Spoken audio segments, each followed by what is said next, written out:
Hey guys, today we try Meguiar's water spot remover. One side by hand and one by DA polisher.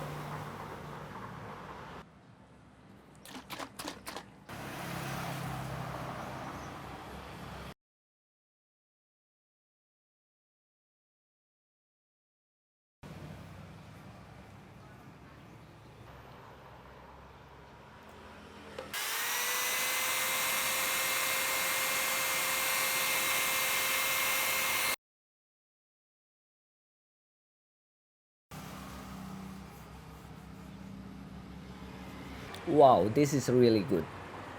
It works nicely by hand. But obviously it works better with a DA. Don't mind the scratches though. I don't know how the owner managed this car.